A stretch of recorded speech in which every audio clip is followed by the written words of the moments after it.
Hi, and welcome back to this video series about Probability Theory, the Logic of Science by Jaynes. Today we're going to talk about Chapter 8 called Sufficiency, Ancillarity, and All That. We are skipping over Chapter 7 about the normal distribution for now. The reason for that is that Jaynes talks about a number of very interesting properties of the normal distribution, but the one that I think that is probably the most important one, that it has maximum entropy property given constraints on its first two moments, is something that really won't make sense until we do some of the later material in the book. So in some ways it's a little bit out of sequence to do that now. So I think what we'll do is we'll skip that for now, and we'll hopefully come back to that once we've developed some of these ideas further. And along the way, the properties of the normal distribution that we'll need, we'll just kind of introduce them as we go. So I'm talking about Chapter 8. The kind of funny thing about Chapter 8 is that the material that Jaynes discusses here, as he says, is really not all that interesting or necessary for a Bayesian statistics program.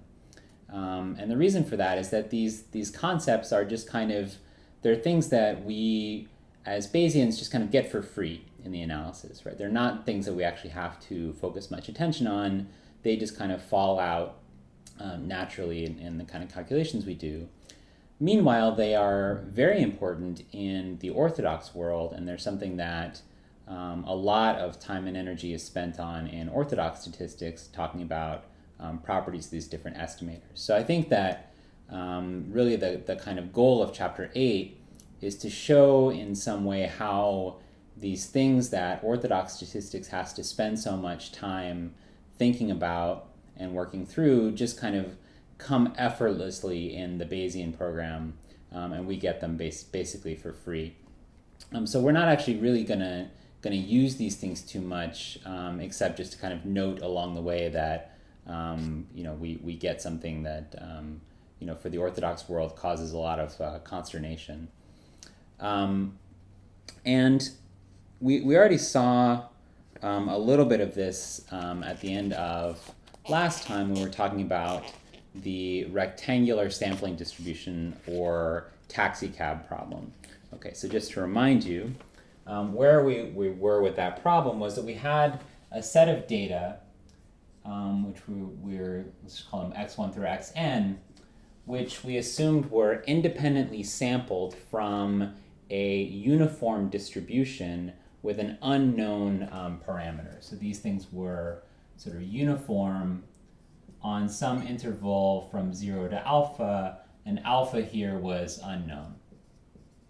Okay, so this was like the maximum taxicab number or the maximum number of serial number on a part of a German tank. And what we saw in the course of doing this problem was that in the inferences on alpha, so basically our posterior probability assignments for this parameter alpha, after having observed some set of data that we assume is kind of sampled from this interval, in the course of that analysis, the data itself does not actually matter that much, or it matters only in a kind of very peculiar way where the dependency of alpha on the data just comes through the kind of data maximum. Okay, so we saw that alpha in the end are estimates for it or our posterior assignments to it. It only depends on the data kind of via this summary statistic, which we'll call x max, which was like the maximum observed value. Okay, so maximum of x1 through xn, and some other terms like its minimum and maximum possible value. Okay. So that was just kind of a footnote in the course of doing that problem. One way you can see this actually very concisely, if you want to just kind of remind yourself, is that this uniform distribution, what that means is that the probability of any given, let's say, x value, conditional on the parameter alpha, is alpha to the minus 1 times, we'll write it this way, the indicator function of the event or the property that x is less than or equal to alpha. Okay, this is true for x positive. Okay, that's what it means to be sampled uniformly on the interval from 0 to alpha. And the alpha minus 1 here is just the scaling factor to make sure that the kind of total probability there is 1, or this distribution integrates to 1. So if these things are independent, then the probability of the distribution of all of them, okay, conditional on alpha, is going to be just a product of these things multiplied together sort of n times. So we're going to have alpha to the minus n coming out, and then we have indicator function of x1 being less than alpha, and x2, and so on. And we have finally the indicator function of, let's write it, xn less than or equal to alpha. That's an alpha. Okay, and then there's just kind of a nice arithmetic of these indicator functions where the product of all of them together is just the indicator function of the events anded together. Okay, so that's why this is a handy notation. So we'll have alpha minus 1, then we have the indicator function of x1 less than alpha and x2 and dot dot dot up to xn less than or equal to alpha. Now what it means for all of those things to be less than alpha, that's true if and only if the maximum of all of them is less than or equal to alpha. So that event is logically equivalent to all of these things being true at the same time. And so there you see right away how this data max statistic plays a key role in the joint sampling distribution of the data values x1 through xn. Okay, so we can basically write our data sampling distribution just in terms of this one summary statistic called x max, which is the maximum over the data values. Okay. So what that kind of meant, and again, another way to kind of think about that in the context of this taxi cab problem, is that if we had, let's say, two sets of data, we did this problem twice with two sets of observations, if they had the same maximum value, we would reach the same inferences about alpha, right? So the only kind of logical dependency of alpha on the sample that we observe is the maximum value. And that kind of makes sense intuitively. Like we're interested in this problem in the maximum possible values that our data samples can have. So it kind of makes sense that if we did that and we got, let's say, one really big value, the information about what the smaller values were, that doesn't matter too much. So if we did it with two different samples, but they had the same large value, we don't care what the small values are as far as the inferences on the maximum possible value. Okay, so this is an example of what's called a sufficient statistic. All right, so generally speaking, what we mean when we say a sufficient statistic for a parameter,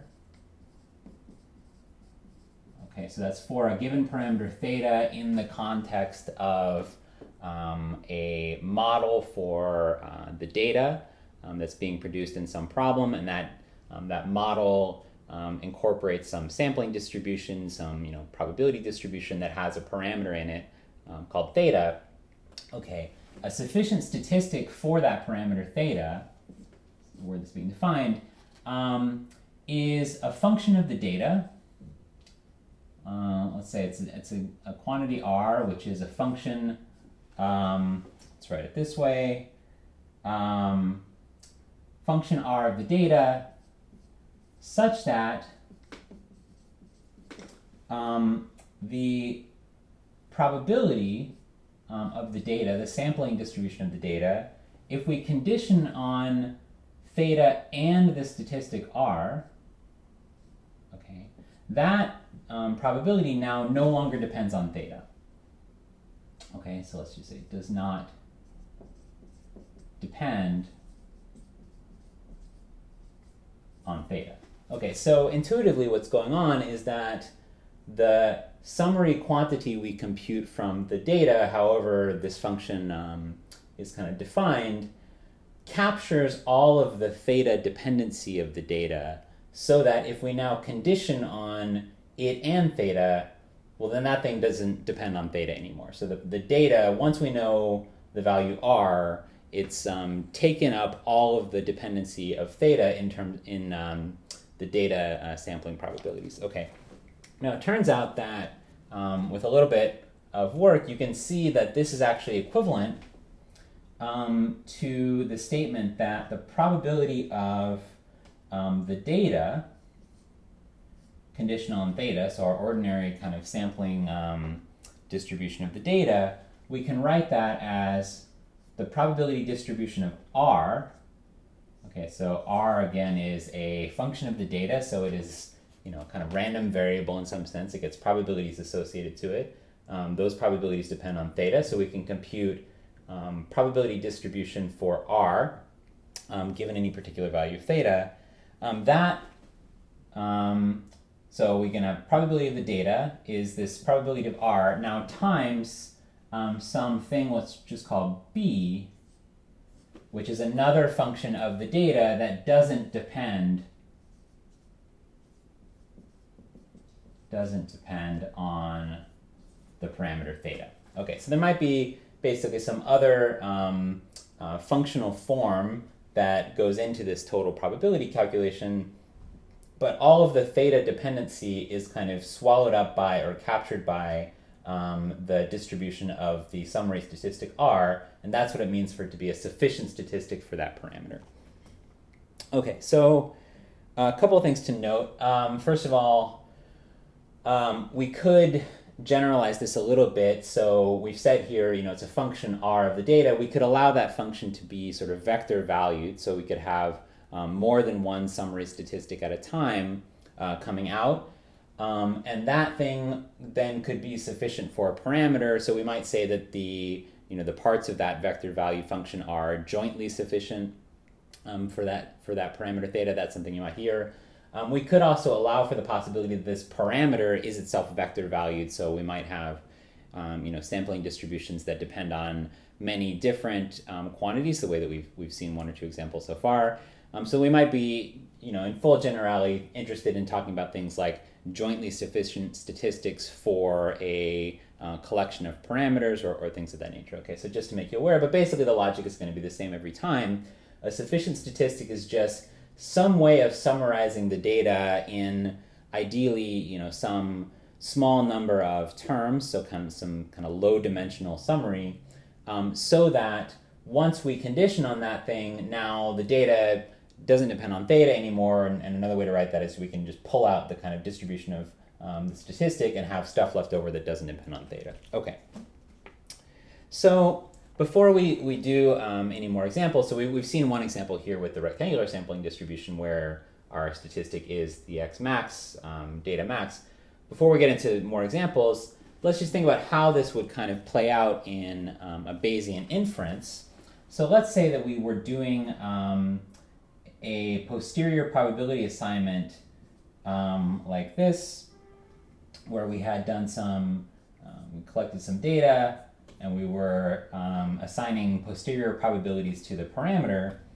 We know that our procedure for doing that as Bayesians is going to be to take our prior and then to have this ratio of data probability conditional on theta to the total data probability. Okay, let's write it like that. If we now assume that there is a sufficient statistic, right? So we can extract this parameter or this number r from the data so that the data probability factors in this nice way. Let's see just kind of how that plays out. So we have our prior probability still as probability of theta given I. We can write probability of the data given theta. We can write that as probability of r given theta. So the only way that the data kind of depends on theta is via r. Then this function, let's call it b of d, so some other summary function of the data which has no theta kind of dependency in it. And let's just go ahead and break up our total probability of the data in the way that we normally would. So we'll write that by integrating over all of the theta values of probability conditional on some other theta value, which we'll write as probability now r given, let's say, theta prime. We still then have this b of the data function, and then we have our prior probabilities for theta prime, and we're going to do that integral with respect to theta prime. Okay, so this is just our normal Bayesian procedure as we saw it in the parameter estimation context last time, where we compute our total probability of the data as probability conditional on some value theta prime integrated over the distribution of theta prime. And then we're just going to use this assumption that we have a sufficient statistic and stick in, instead of probability of the data given theta value, we'll break that up as the summary statistic r given theta times this b function. And now what you should see that's really quite useful about this is that we have b in the numerator and in the denominator, and by assumption it has no dependency on theta or theta prime. Okay, so what that means is that basically this term here will cancel in the numerator and in the integral. So it's got no dependency on theta prime, so we could pull it out of the integral and cancel it with the numerator. And what we get in the end, just right here, is, okay, we have prior still, prior for theta, we have our probability for r given theta, and then we have a total probability that's r conditional on theta prime times the probability of theta prime. Okay, so when we integrate that up, what we get is the total probability now for r. Okay, so that's just another way of calculating total probability for r.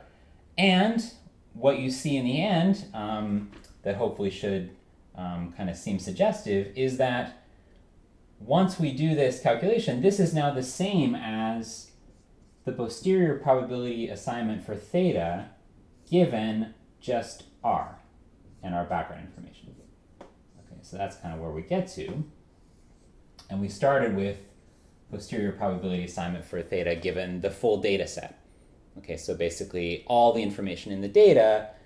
In the end, we get the same inferences about the parameter conditioning on the data as we would have gotten just conditioning on r.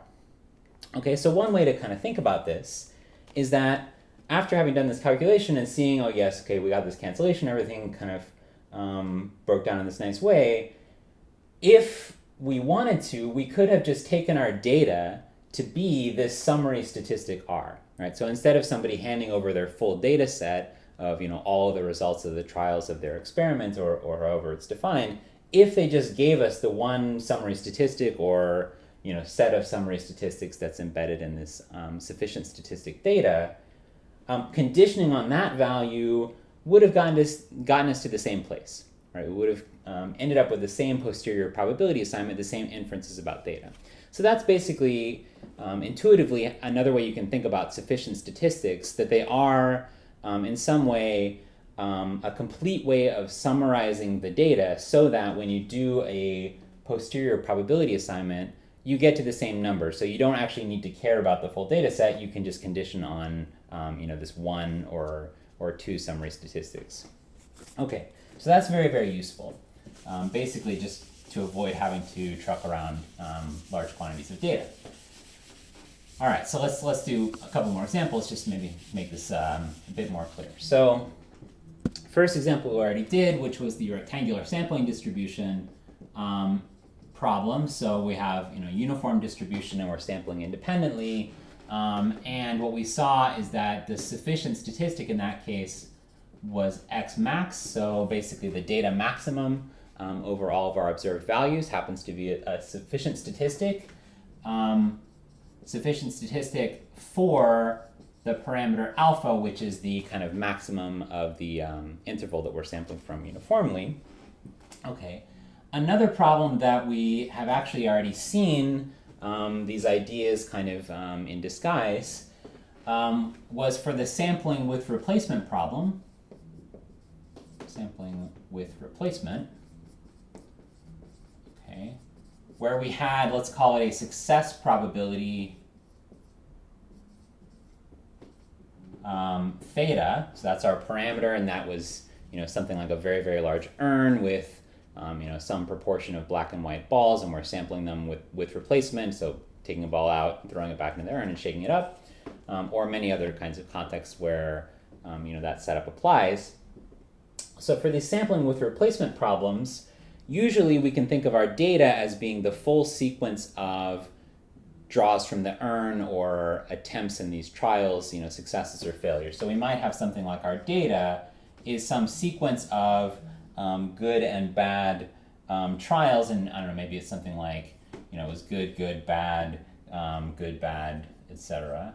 It doesn't really matter. So any kind of particular data realization like this that we're interested in talking about, we know that the probability of that data sequence conditional on a success probability that we're assuming is independent for each trial and kind of persists through time would be something like, for this example, theta for the first one times theta for the second one times 1 minus theta, if we assume that that's the bad probability, times theta times 1 minus theta, okay, etc., which, after we just kind of rearrange terms and group together all of the thetas and 1 minus thetas, become something like theta to the ng times 1 minus theta to the, let's call it n minus ng, where ng is the number of good results. Okay, and n is the number total. Okay, so we've seen this already once or twice, that basically the probability for these sequence data in a sampling with replacement problem doesn't really depend on the sequence. It just depends on, in some sense, the number of successes and the number of failures, or the number of black balls and the number of white balls in the sample. Okay, so what that means is that this ng is a sufficient statistic, sufficient for this parameter theta. Theta, which is the success probability. Okay, and again, that's within the confines of this model that has this data sampling distribution defined this way. All right, so it's kind of clear that that is the case. We see that the data probability sort of only depends on the sequence via this summary statistic ng. If we wanted to kind of formally work out, what are these marginal probability and data summary functions, we could see that actually just by looking at this number here. So if we take probability of ng given theta, right, that's kind of what we're interested in. It's the marginal probability of the summary statistic. I'm just going to fill that in. Now, what is that? So we've seen this before, actually. So the probability of getting some number of goods, well, it's basically this probability for any particular sequence times all of the ways that you can have a sequence with that fixed summary statistic, or that fixed number of successes. So that's just going to be n choose ng, this binomial coefficient thing, times theta to the ng, 1 minus theta to the n minus ng. So just the same thing we had before, but now times a factor. And so what you should then see is that our data probability, which is here, is this probability, which is the marginal probability for the statistic, times a factor. And the factor is just the thing that cancels that, right? So it's going to be n choose ng to the minus 1, and that's our b function, if you like. Okay, so you can see it's some function of the data.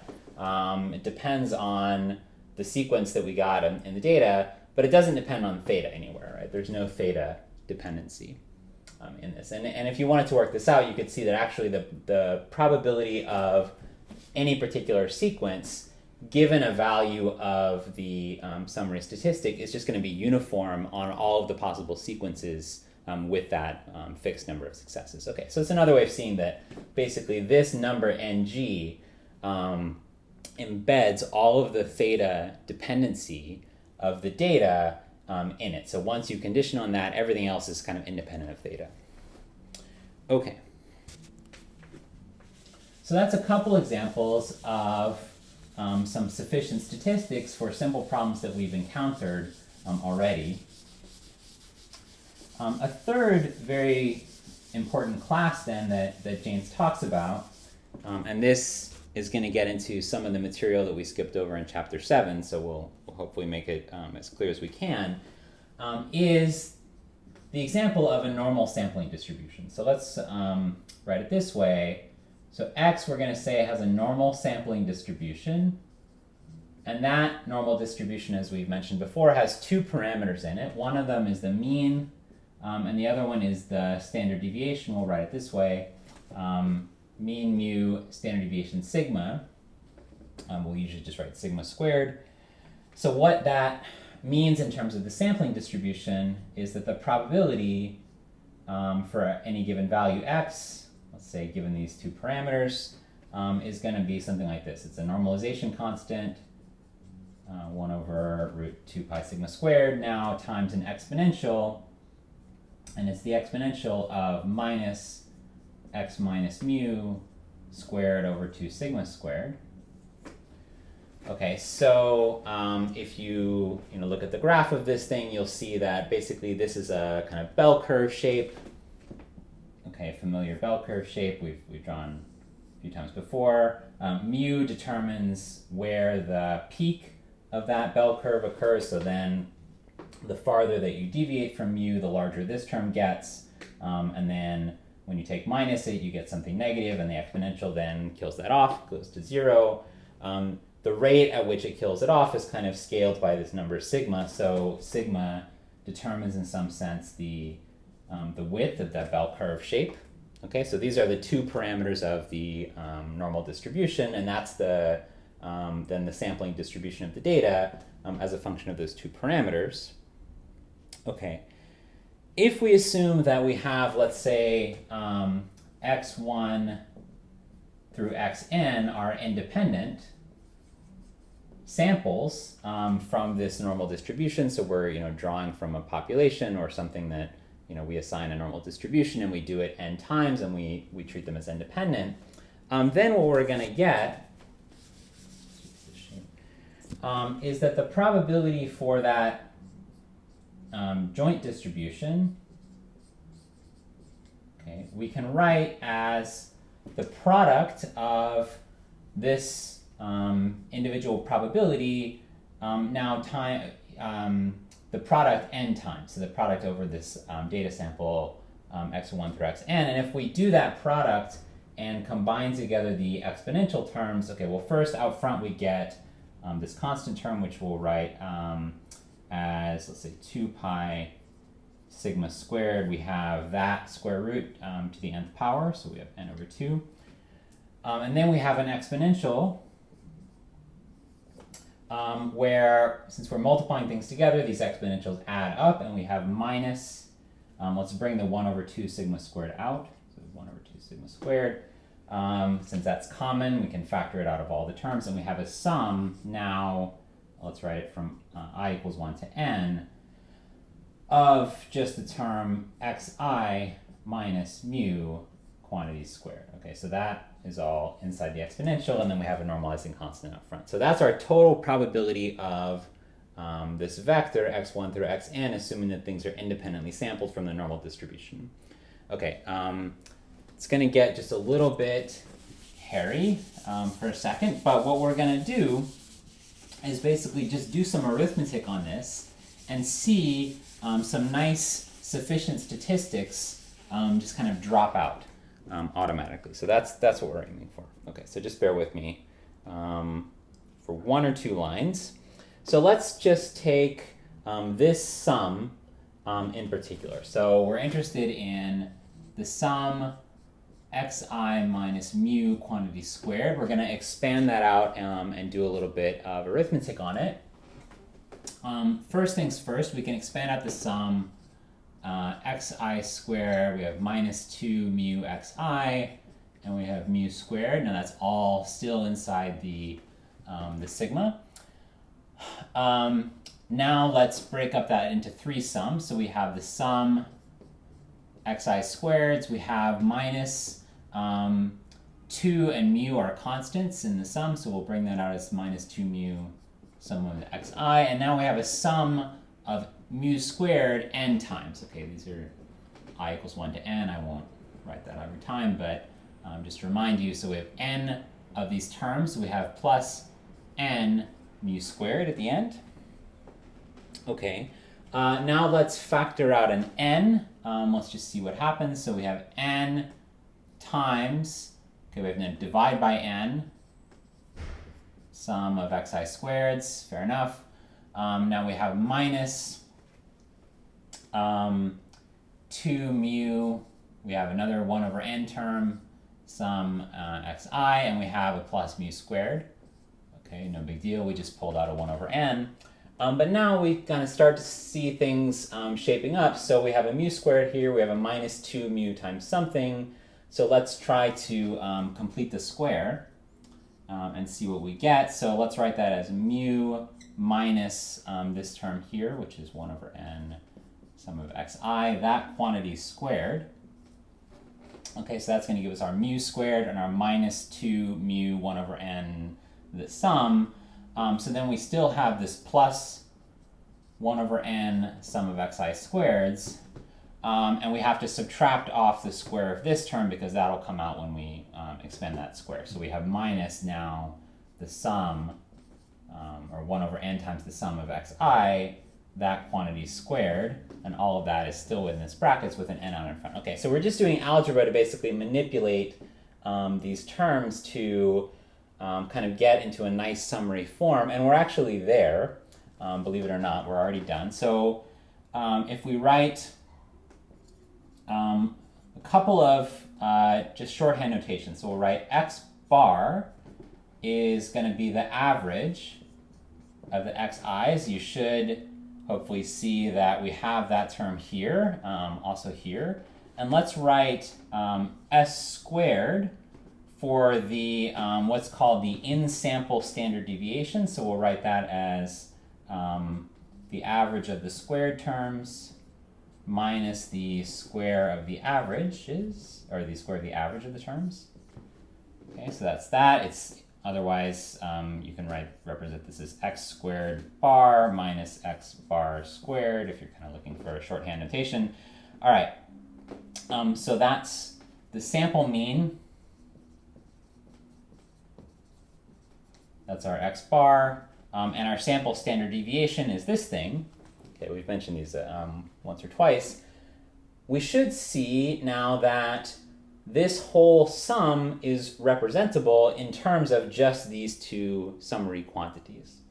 Okay, hopefully you see that. So we have here in the front, we have an n, we have a big bracket, we have mu minus x bar, okay, that quantity squared. And then we have plus, what do we have? Sum, the average of x squareds minus the square of the averages, that's just plus this number s squared. Okay? That looks very nice, and actually it's reduced this kind of horrendous sum in the exponential to just kind of a couple of nice quantities. If we put that back in there, let's kind of see what we get. What does this work out to be? All right, so this means that our probability function now in toto, so for the whole probability of xi, or x1 through xn, given mu and sigma, is this constant 1 over 2 pi sigma squared n over 2, okay, whatever it is, times an exponential of minus 1 over 2 sigma squared times this thing, which is here, n times mu minus x bar squared plus s squared. Okay. Particulars don't matter too much, but hopefully that starts to look nicer to you. And basically the idea here is, what we can say from this is that x bar and s squared, these two kind of summary functions of the data that we calculate according to these rules. So first, averages, and then differences between averages of the squares and the square of the averages. These two numbers are the only functions of x1 through xn that appear in this data probability, right? This sampling distribution of the data that depends on these two parameters, mu and sigma. The only place that the data actually shows up in that is here and here in these two summary functions. So what that means is that x bar and sigma squared are what we'd say jointly sufficient for these two parameters, mu and sigma squared. Okay, so again, the normal distribution depends on two unknown parameters, but what we've seen is that the only dependency of the data on those two parameters is kind of mediated through these two summary functions of the data, which are x bar and s squared, basically the in-sample average and the in-sample standard deviation. Now that's it's a very nice property of the normal distribution. It means that the normal distribution basically has this really pleasing symmetry where the in-sample statistics, the mean and standard deviation, are kind of jointly sufficient statistics for the distribution mean and standard deviation. So basically, if you're doing, let's say, an inference about a normal distribution problem, right, and you want to know things about the mean and the standard deviation in the distribution, the way that you'll go about conducting that inference is to compute the in-sample mean and standard deviation in your sample. Okay, so there's a very nice correspondence there, and this little bit of algebra kind of shows that because those two numbers are sufficient statistics, it's just kind of the natural thing to do. And in fact, the Bayesians and the orthodox statisticians would agree on this. We'd get to the same place. Okay, so why should we care about any of these things? In the orthodox program, the reason that you'd care about sufficient statistics is because of things like this, right? So basically, to go back and just recall some of the thought process of the orthodox statistical methods, what they're all about for, let's say, parameter estimation like we're doing here is first picking an estimator, so that's going to be some function of the data that you're going to compute, and then asking things like, okay, what's the sampling distribution of that estimator? Basically, how much do I expect that estimator to vary over different data sets as I repeat the experiment and I get different data realizations and I get different summary statistics. So basically the point of sufficient statistics for the orthodox world is that they provide a very natural kind of good class of candidates to use as estimators for various problems. Okay, so in this case, what we've seen is that for a normal distribution problem, the in-sample mean and standard deviation are good kind of guesses or candidates to use as estimators for the population mean and standard deviation, and maybe things like bias and other things enter into it too. But these are good starting points. Okay, so there's several theorems in the orthodox statistical literature that basically deal with the properties of sufficient statistics, and in particular sufficient statistics that have these other nice things like being what's called complete or being unbiased. And they all come back to the question of how good are they as estimators in the orthodox sense, which means how much is their sampling distribution kind of concentrated around the true value of the parameter. Okay, so if you did the estimate over and over again, you sort of repeat this with different data, how often is it that falls in a range that's kind of close to the true value of the parameter, measured in things like mean squared error.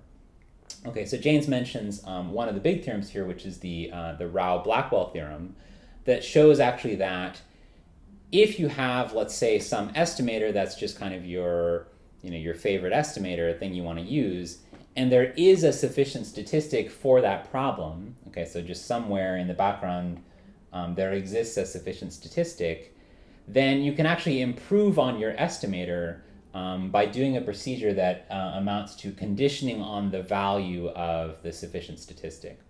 Okay, so it's a little bit technical, and it actually doesn't matter for us, again, as Bayesians, because we don't care about these orthodox criteria of performance, but this theorem shows that if you did that with a sufficient statistic and you just sort of condition any other thing on it, you'll get an estimator that is better, or at least performs as well as the one you had before, and likely performs better in these orthodox senses of mean squared error around the true parameter value. Okay, so that's basically why sufficient statistics are so important, because they give you both kind of natural classes of estimators to guess at, and also ways of improving estimators that you've come up with by, say, conditioning on the values of these sufficient statistics. And then they tell you things like, if you find one that has all of these properties X, Y, and Z, it must therefore be the best one according to this orthodox performance metric.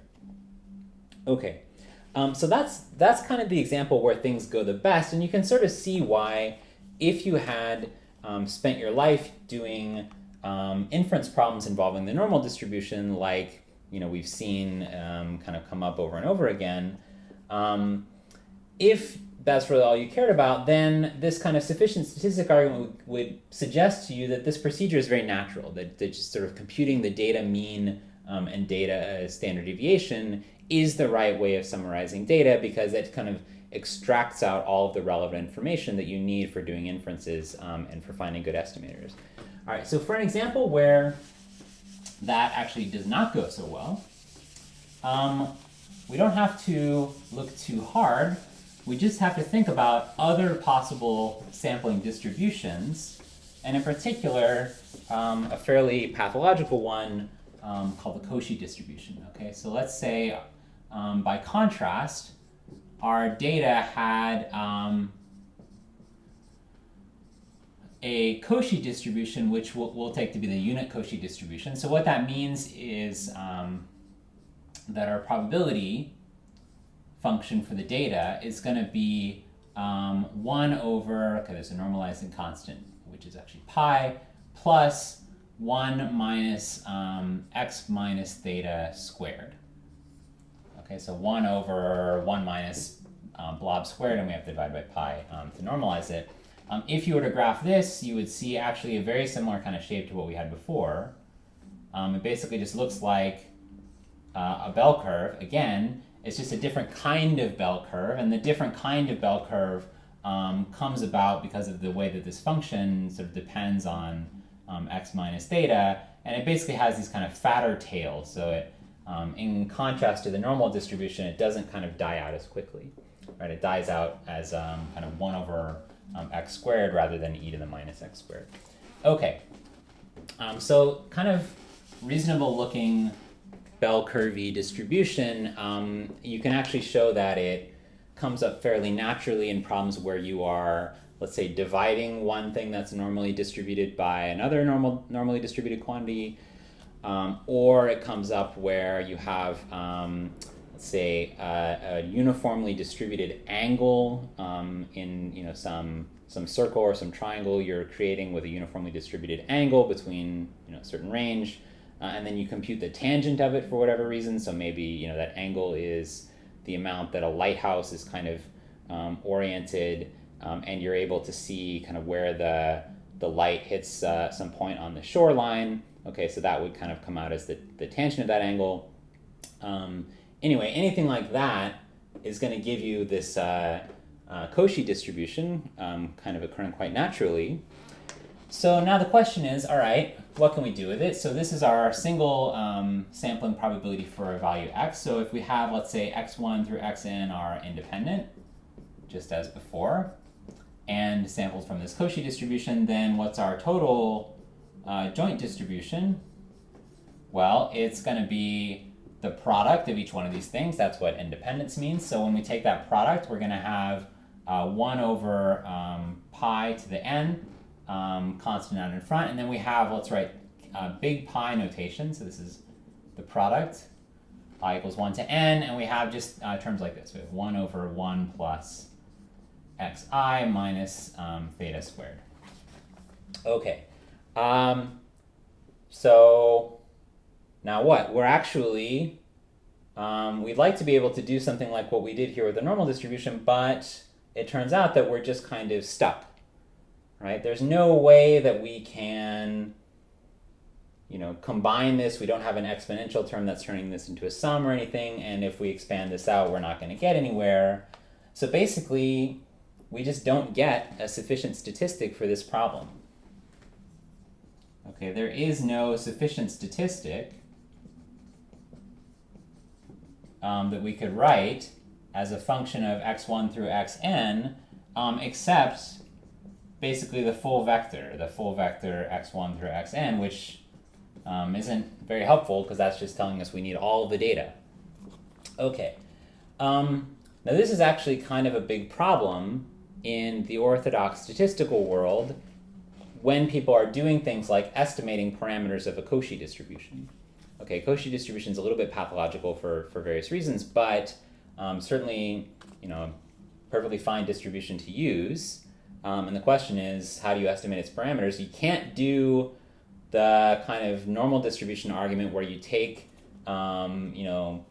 sufficient statistics, in particular the sample mean. One of the things that's kind of hilarious about the Cauchy distribution, which makes it particularly annoying, is that if you tried it with the sample mean, let's say you took your x1 through xn, you think, okay, maybe it's not sufficient statistic, but maybe it's still like pretty decent estimator.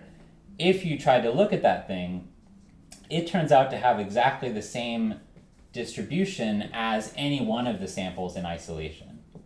Okay, so each one of these things is, say, Cauchy theta 1. You average them together, and it's still Cauchy theta 1 distribution, meaning computing the data mean hasn't actually gained you anything. Essentially, you've just thrown out all of your data apart from one sample, and it doesn't really matter which sample you use. Okay, so that's something that's just kind of annoying about the Cauchy distribution. And if you read in the orthodox statistical literature, you'll find a lot of attempts to find better estimators for these Cauchy distribution parameters because basically there's no sufficient statistic that can kind of guide you to what would be a good estimator, and no procedure to come up with something that's going to function well in the absence of a sufficient statistic. Okay, so, and they do a lot of kind of ad hoc things with, the median or sort of various percentile ranges. Now, the thing to then understand, by contrast, is that for the Bayesian program, this isn't a problem at all, right? We actually don't care about the presence or absence of sufficient statistics because for Bayesians, we can just do the posterior distribution assignment posterior to the data as our prior times our data likelihood divided by our total probability of the data, which we'll do in that kind of normal integrated way. Okay, so I won't write it, but basically, since we know each one of these terms here, we can write, even for the Cauchy distribution, this kind of ugly product of 1 over 1 plus x squared things, we can write that probability. That's our data probability conditional on theta. We can then write the probability maybe for any other theta value, any other theta prime parameter, assign a prior probability to those thetas, integrate up the denominator, and then our posterior probability assignment is just going to be this, right? And that's it. So basically, if there was a sufficient statistic like we saw, in generality when we do the Bayesian inference, then okay, we might get some nice cancellation, and that sufficient statistic will kind of reduce the calculation down so that effectively we could just condition on something a little bit simpler. We don't have to kind of keep track of all of these terms in the data likelihood function. Okay, that's very nice and maybe simplifies the calculation for us. If there's not a sufficient statistic, then it's no big deal, right? We can still just compute data likelihoods, and maybe one of the terms in this data likelihood is going to involve some horrendous integral of the integral of this thing over various values theta prime, and we'll have to be multiplying up terms that depend on our full range of data, so we're not able to just kind of summarize that in 1 or 2 statistics. but it's no big deal, right? Conceptually, we know how to do the posterior probability assignment, and we can come up with perfectly fine estimates for any parameter in the distribution just based on the probability model that gives us the sampling distribution. Okay, so basically this is kind of a special case of a feature of Bayesian inference which makes it very kind of conceptually useful and rigorous, which is called the likelihood principle. And what it says is that this likelihood function, so basically the function of the probability of our data as a function of model parameters, is the only thing that matters in our posterior inferences. And people have debated this quite a bit back and forth, but basically there are reasons to think that that is a very good kind of quality to have, mostly because it means that you don't need all this extra artificial stuff to do inferences. You just need the assumptions in the model, which come through as the data likelihood function.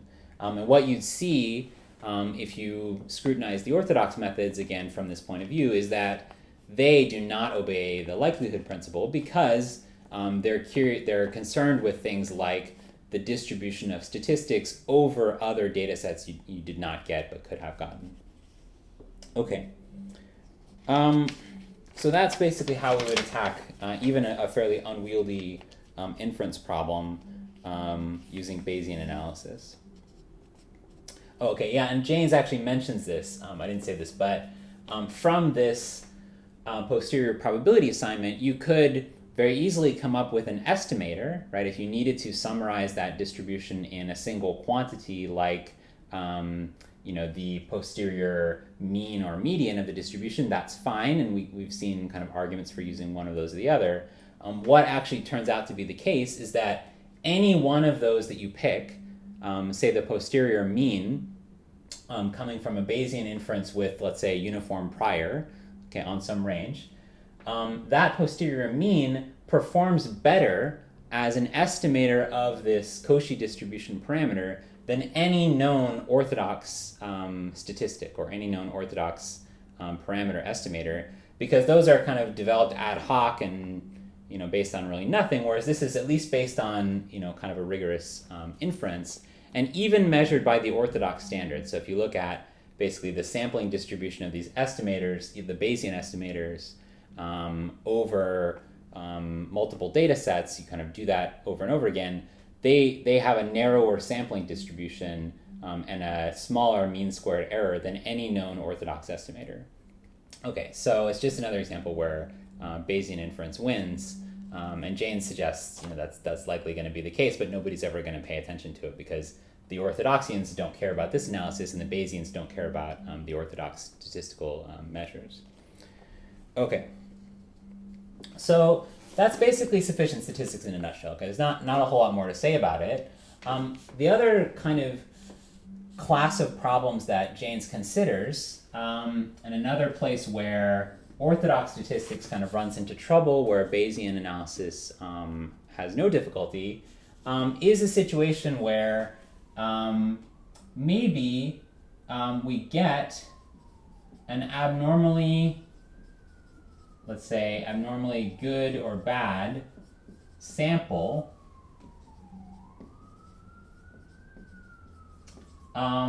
essentially by accident. Okay, so the question is going to be, what do we do? So just to take an example, and this isn't in the book, but I think it kind of illustrates the point a little bit more clearly. Let's consider the situation where we're doing a sampling with replacement problem. Okay, so sampling with replacement as per usual, and we have this success probability for each trial, which is theta. So unknown probability of success for each trial. They're independent from each other. But now we also assume that the number of trials, let's call that capital N, that number is also random. Random in the orthodox sense of being different each time you do the experiment and uncontrollable by the experimenter. And let's just say that we can throw a distribution on it, and let's assume that it's something like the probability of getting n trials is 2 to the minus n. Okay, so maybe it's something like we're doing a sampling with replacement problem from some urn full of balls, but we only draw another sample from the urn if we say flip a coin and it comes up heads. Okay, so we draw one, we get a result, we record it, we flip a coin, if it's heads we draw another one, if it's not, then we just stop the experiment and we have that many trials. Okay, so each time we flip a coin, therefore the probability that we end up with n total trials is 2 to the minus n. Okay, we're assuming that's a fair coin, independently flipped each time. And let's say that our data is as it was before. So our data is going to be some sequence of good and bads, sequence of good and bad results. But now the length of the sequence is in some sense a random variable or quantity with a probability distribution. So the probability of getting that data, now just conditional on theta, is, well, what is it? So it's the same probability we had before. It's going to be theta to the number of good results times 1 minus theta to the capital N minus ng, right? So that's just particular sequence of good and bad results, probability of theta for each good result, 1 minus theta for each bad result. But now we have to think about the probability of getting a sequence of that length, which is going to have a 2 to the minus n. Okay, so this term here, if you like, is kind of the probability conditional on there being n trials, and this is our probability of having n trials. And so this whole thing is now our total data probability of getting a sequence of n good and bads as a function of our parameter theta, which is the thing that we're ultimately interested in estimating. Okay, so how does that play out? Well, for starters, we would like to think, or we would guess, that the thing that we're going to use to estimate this success probability theta is our kind of in-sample ratio of successes. So we're going to guess that r, this function r, which we'll define as ng divided by n, is an estimator for this unknown success probability theta. Okay, seems to make sense. The issue here now actually is that if we kind of play through that same logic as before, it turns out that r is not a sufficient statistic, and not a sufficient statistic for theta the way that it was before when we had a fixed n. Okay, and the reason for that, or one way that you can think about that, is to consider two possible data sets that have the same summary statistic, have the same in-sample ratio of successes, but will have different dependencies on theta, or they'll have different probabilities in such a way that depend on theta. So if we consider, let's say D1 is first data set, and let's just use GB, so a good one and a bad one, probability of D1 we can write as theta 1 minus theta 2 to the minus 2. Okay, so that's just one success, one failure, and 2 total trials. And we have an R statistic, an in-sample success ratio of 0.5, okay, for that data set. Now what about, let's say another data set which is 4 trials, but the same kind of thing. So we're going to have a probability of that, which is going to have a theta squared, a 1 minus theta squared, and now a 2 to the minus 4th power, right? Because we're assuming this was a sample of length 4. All right, so in order to get a sample of length 4, we have to flip the coin 4 times and get heads each time, and then we have to get that particular sequence. So it also has an in-sample success ratio of 0.5. Okay, so it's got 2 successes and 2 failures. So total in-sample success ratio of 0.5. So these have the same R statistic, these 2 data sets. Now, if it were the case that this were sufficient, if R, let's say, were a sufficient statistic, then we would know that we can write for any data set we want the probability of the data conditional on the parameter. Okay, there was implicit conditional on theta in there somewhere. We could write that in some way as the probability of r conditional on theta times some function b, which does not depend on theta. Okay, so it depends only on the data, no dependency on the parameter. If we then looked at these two things and divided them by each other, so we say, let's take d1 divided by d2. Okay, those probabilities, what would we get? Well, we know that data set 1 and data set 2 have the same R statistic. So whatever this term is, this marginal probability of that R statistic given the value theta, is going to cancel. Right? So we're going to have that term in data 1, and we're going to have that term in data 2, and when we divide the two, we're going to get that canceling because it's the same, R is the same value. So we'll just have basically what's left over, which would be like this b function of data 1 divided by b function of data 2. Okay, but if we do that calculation, what we get is this thing here divided by a similar thing with theta squareds in it. Okay, and we do get some cancellation. Okay, but not enough to kill all the thetas.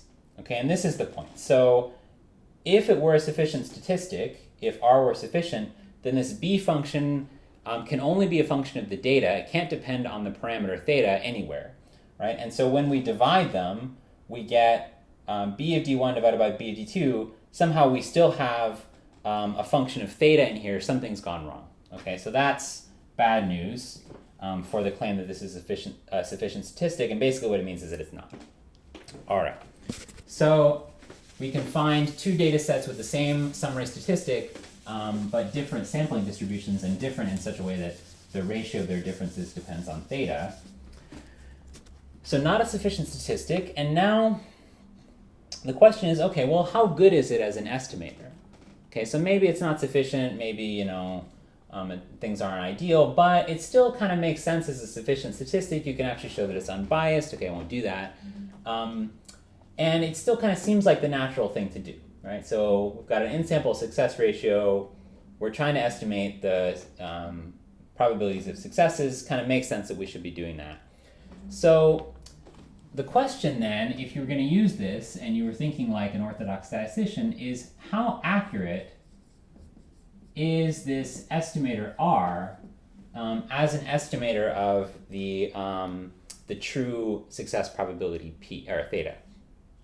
Okay, so in particular, just to kind of raise the stakes a little bit, let's assume, or let's just imagine that we got very, very lucky, and we got in one trial, or one instance of doing this, we got an n value of 20. Okay, so we flipped the coin 20 times in a row. We got heads every time. So we took, as it happens, a very large data sample.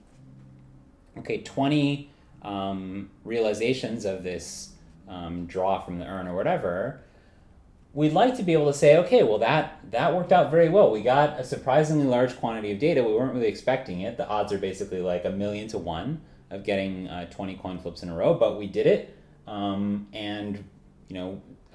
Hallelujah, we should get a estimator that we can claim is very accurate.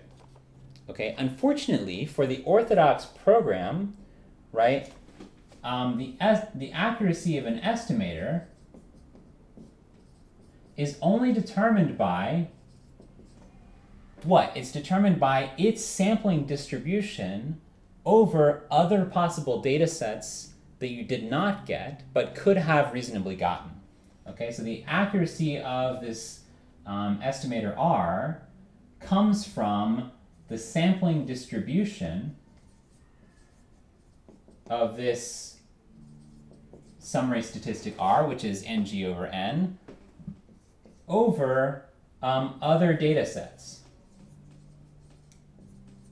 Okay, and in particular, it's over other data sets with different values of n. Okay, so the fact that we just happened by an amazing stroke of luck to get a very large data sample for this one experiment, it doesn't actually play into the orthodox understanding of how accurate that estimator is, because we have to be asking questions like, what other data sets could we have gotten but we did not get? And a lot of those are going to have different values of n. In particular, it's going to include things like lots of data sets where n equals 1, because that happens about half the time. Right? We flip the coin, we get tails, and we just have one data set or one sample. And that, in those data sets where n equals 1, we know with certainty that the only n-sample ratios we can get are either 0 or 1, depending on whether we got a success on the first trial. So the sampling distribution of R is going to have a lot of kind of mass at these two extreme points of 0 and 1. It's going to be a very wide distribution. Okay, it's then also going to include a lot of values like n equals 2 and 3 and etc. And the fact that we're not in one of these regimes when we actually really want to assign our estimate doesn't matter. From the orthodox mindset, you have to, in total honesty, include all of the possible values of the statistic that you could have gotten but did not get, and those have lots of probabilities of being spread out, and so your the size of this sampling distribution, the width of its sampling distribution, that estimator, is going to be quite wide.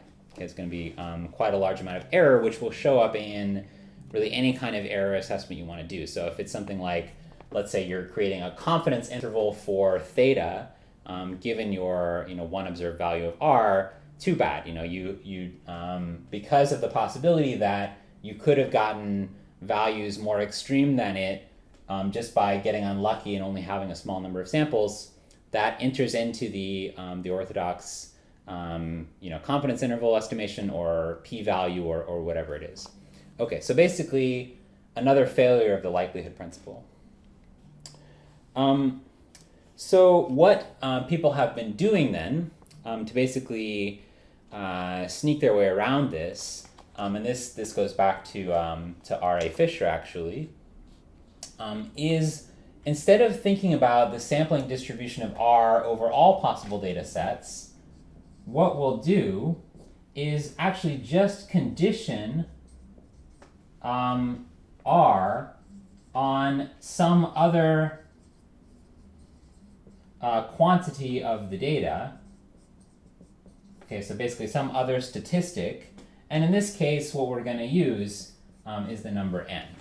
Okay, so we'll say it's some other quantity, let's call it z, of the data, where the distribution of z does not depend on theta.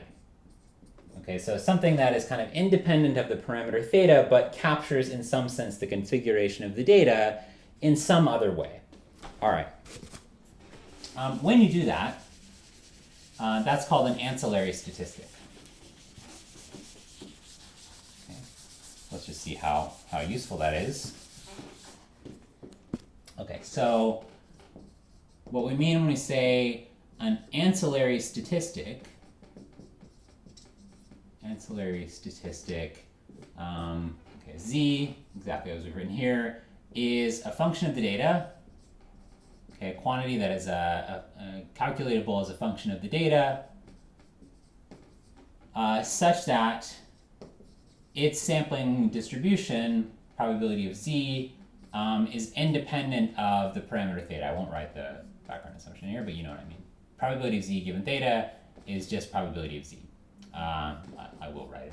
I changed my mind. Okay, so conditional on background information, it's independent of the parameter theta. Okay, that's an ancillary statistic. In this instance, what we would do is we would use n as our ancillary statistic, so it doesn't depend on the success probability theta. And what you'd see if you kind of play that out is that conditioning on getting an n of 20, as you did in your data set, makes the sampling distribution of R much, much narrower. Okay, so you have this kind of law of large numbers effect where R becomes much more narrowly distributed, and therefore, according to the orthodox mindset has a much higher accuracy as an estimator, and you can claim kind of more accuracy of the estimate of the true parameter. Okay, now where this actually another way to think about this, and where this becomes more and more useful, is that let's say, and again in this example, we knew that this statistic R by itself was not a sufficient statistic for the model parameter theta, but it turns out that the pair Rn is jointly sufficient. Jointly sufficient statistic for the parameter theta, and I won't write that out, but I think you can probably imagine how that would work, because if you condition on both R and N, you're now back into the ordinary sampling with replacement problem that we started with, where you know both the number of trials and the in-sample success ratio, and so sure enough, those things together are a jointly sufficient statistic, or as a vector that's jointly sufficient for this model parameter theta. Okay, so what people generally call this, or the way that they kind of summarize this property, is to say that N is what's called the ancillary complement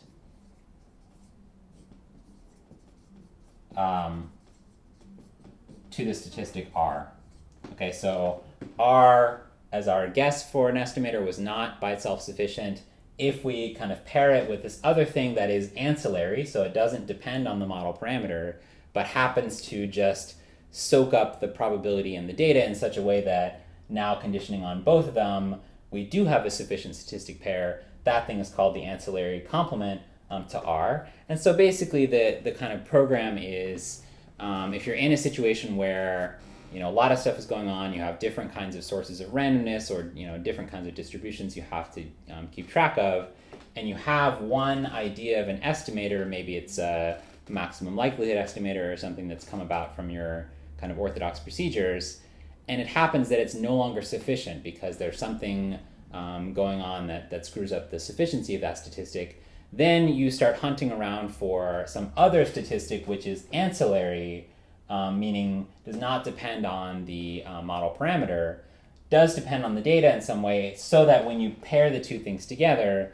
that amount of information is now kind of magically enough to make the statistic sufficient, and you've got everything you need to kind of proceed with your estimation and your accuracy assignments, etc. Okay, so the problem with all of that, as per usual in the orthodox world, is that it's all completely just ad hoc, right? So you have a problem, you can write down the sampling distribution, and then you just basically have to start guessing at estimators and guessing at their ancillary complements and seeing whether you have gotten everything in place so that now your statistics are sufficient and are things that you can compute sampling distributions of, and you can proceed with the program. The point from the Bayesian point of view, the kind of contrast to that, is that you don't have to do any of that stuff, because actually none of this matters to Bayesian inference at all. Okay, so let's see just how that would work for this same problem. Okay, so maybe we'll do the same inference, but from a Bayesian point of view. Okay, if, let's say, let's just do it here. So if, from the Bayesian point of view, if we have a ancillary statistic, if phi is ancillary to a particular model parameter theta, and now we just imagine conditioning on it the way that we're conditioning on it in the orthodox program. So we think about our data probabilities conditional on the value z, okay, and theta. I should throw theta in the mix too. Okay, so we're interested in doing some Bayesian inference on this model parameter theta, so we have to think about our data likelihoods, but we're going to kind of just throw into the mix the assumption that this ancillary statistic is fixed, because that's what the orthodoxians tell us to do.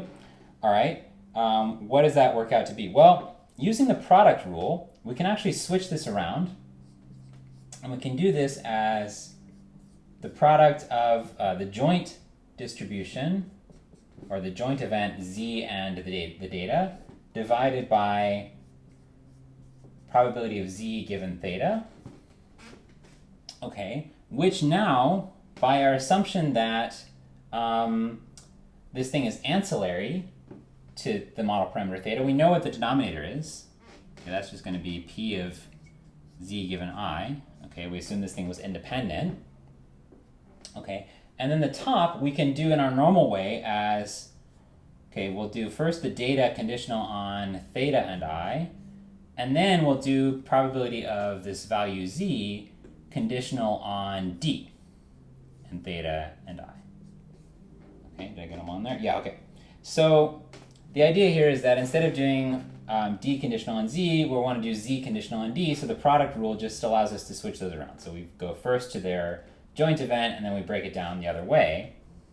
Okay, but what's nice about this now is, okay, denominator term we talked about, it's p of z given I. In the numerator term, we have probability of the summary statistic z conditional on the value d, or on the data set d. So what is that? Well, z is a function of the data, right? It's some summary quantity that we assumed is calculatable from the data. So the probability of getting a particular value of it conditional on the whole data set is just 1 if we're talking about the value that's consistent with the data. Otherwise, it's 0. Okay, so this term here is basically just going to drop out, except for the one value where this is the number you get, conditional on the data. And then we have probability of the data conditional on theta in the ordinary sampling sense. So we have probability of d conditional on theta, the thing that we know how to compute from our model assumptions, divided by probability of z given I. And really the only z that we care about is the z that is consistent with the data, and I'll just write it that way. Okay, so basically this is just to say the only thing that we care about, the only kind of sufficient, or the only statistical value that we care about is the one that is already available to us in the data set, right? And our inferences here are going to be identical to not including it at all, right? So if you think about this thing conditional on z in the way that this now depends on theta, so in its dependence on the model parameter, and therefore, in all the inferences that we're going to make from it, it has exactly the same dependency as our ordinary Bayesian program would have it, where we just take the data likelihood conditional on theta, right? Everything here has no theta term in it, so it's just going to drop out as a kind of normalizing constant, and we're going to end up with exactly the same posterior probability assignments conditioning on z or not conditioning on z. So as Jaynes says, what this accomplishes from the Bayesian point of view is absolutely nothing, right? Conditioning on some summary statistic of the data is not going to matter. And this is kind of not surprising at all when we think about what we talked about a couple of videos ago with the optional stopping problem. Okay, so if you remember back to that, we talked about the fact that if we're doing a posterior probability assignment for some parameter, conditional on the data, well, we can always write that as it's the same logical statement as probability assignment of theta conditional on the data and any summary quantity of the data we want. Okay, so if it's the number of trials, or if it's the number of successes, or anything that's calculatable from the data, just saying the data is the same logically as saying data and function of the data. Okay, so from the data set, we get all of these summary statistics that we could ever want, including sufficient statistics and including ancillary statistics, including everything. Okay, so we know that without kind of doing any calculations, that conditioning on the value of an ancillary statistic is going to give us exactly the same inferences as not conditioning on it. And we can write that out, if we want, in a couple of different ways. So let's say, first way, we'll do the inference not conditional on the ancillary statistic. Okay, so this is back to this problem of random number of trials. Let's do it just unconditional on it. So conditional on just the data set. Well, what is that? It's our prior probability of theta times a ratio of data probabilities. Okay, conditional on theta and not conditional on theta. Okay, so that's, what is it? Prior probability of theta, probability of the data. Okay, I've erased it, but it is what we had there before. So it's 2 to the minus n. And we're going to have thetas to things like ng, 1 minus theta to n minus ng. And then we have total probability of the data. It's just going to be an integral of a term that looks exactly like this. So 2 to the minus n, theta prime, let's say, to the ng, 1 minus theta prime to the n minus ng, times prior probability of theta, conditional on background information, that integral d theta prime. Okay, that's how we would attack this problem for a particular value of n, which just comes from the data, right? If we then wanted to, go a different way and say, okay, what about probabilities conditional on data and n and I? Well, we can break that down first as our prior probability of theta conditional on n and I times a ratio of probabilities, theta n and I, divided by data given n and I. Okay. Probability of theta given n and I, well, by assumption, these things were ancillary, right? The statistic n is ancillary, so theta is independent of it. So our prior probability assignment for theta is going to be the same as it was before. And we're going to have now probability of data conditional on a particular value of n is basically to say, okay, we don't have to care about this probability of getting a value of n anymore. We just condition that out, and we have theta to the number of goods, and 1 minus theta to the n minus the number of goods, divided by this integral, similar kind of thing. Okay, prior probability is theta prime, integral d theta prime. And hopefully you see that we get, in the end, to exactly the same place. Okay, so the first term here we've replaced with prior probability of theta because it turns out that actually knowing n doesn't affect our state of knowledge about theta. These are independent of each other. In this first way of doing things, we have a 2 to the minus n term that's our probability of getting n, but that number actually cancels here and here because it doesn't depend on theta in any way. It just comes out of the integral and cancels with the numerator. So this expression here is exactly what we get when we do the expression conditioning on n. Right, so again, the point here is that we can think of n as being a fixed part of the background information. That's fine, right? It can just be given to us. Or we can think about it having a sampling distribution as being kind of unknown.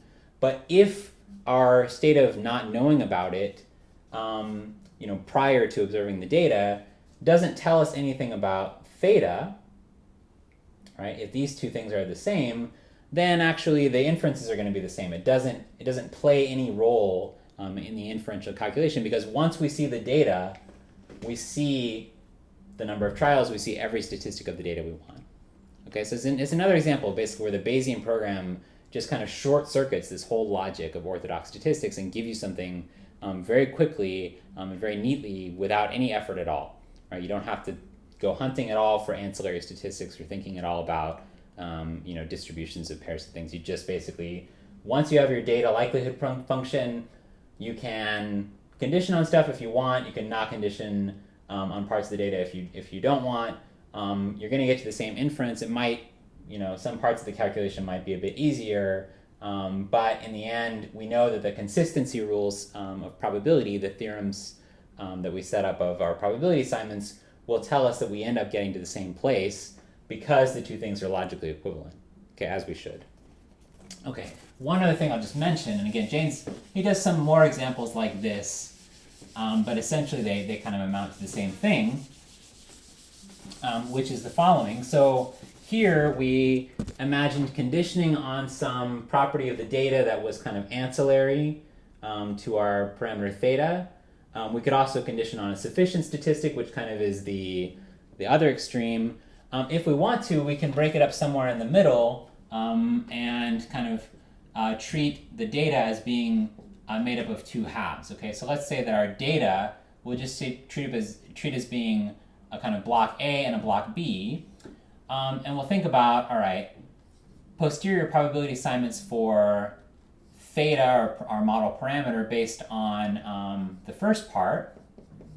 Well, it's whatever our prior is times our ratio of sampling distributions, okay, divided by probability of A, not conditional on theta. Okay, we could then just as well think of this as kind of prior information for doing an inference based on B. Okay, so if we think about now, well, what about with A and B and our background information? We can have our prior assignment for this go round will be theta given A times a ratio of probabilities now for B given A, theta, and I divided by probability of B given A. Okay, no big deal. And the point is that if this is our prior probability assignment for this kind of second half, it is the posterior probability assignment coming from the first half. Okay, so in total logical fashion, we should substitute for this whatever we learned from the first part of the experiment, which will be like probability theta given I, will have probability of A, sampling probability of A, divided by probability of A not given theta, and we have now, that's our prior assignment, which was from the first part. Now we have our posterior assignment coming from the second part,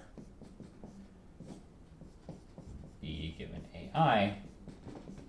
Okay, and what you should see here is that we can pull out the prior probability for theta and then lump together these parts and these fractions and make it just one experiment altogether. So we have A given theta, we have B given A and theta, so that's the same as A and B given theta.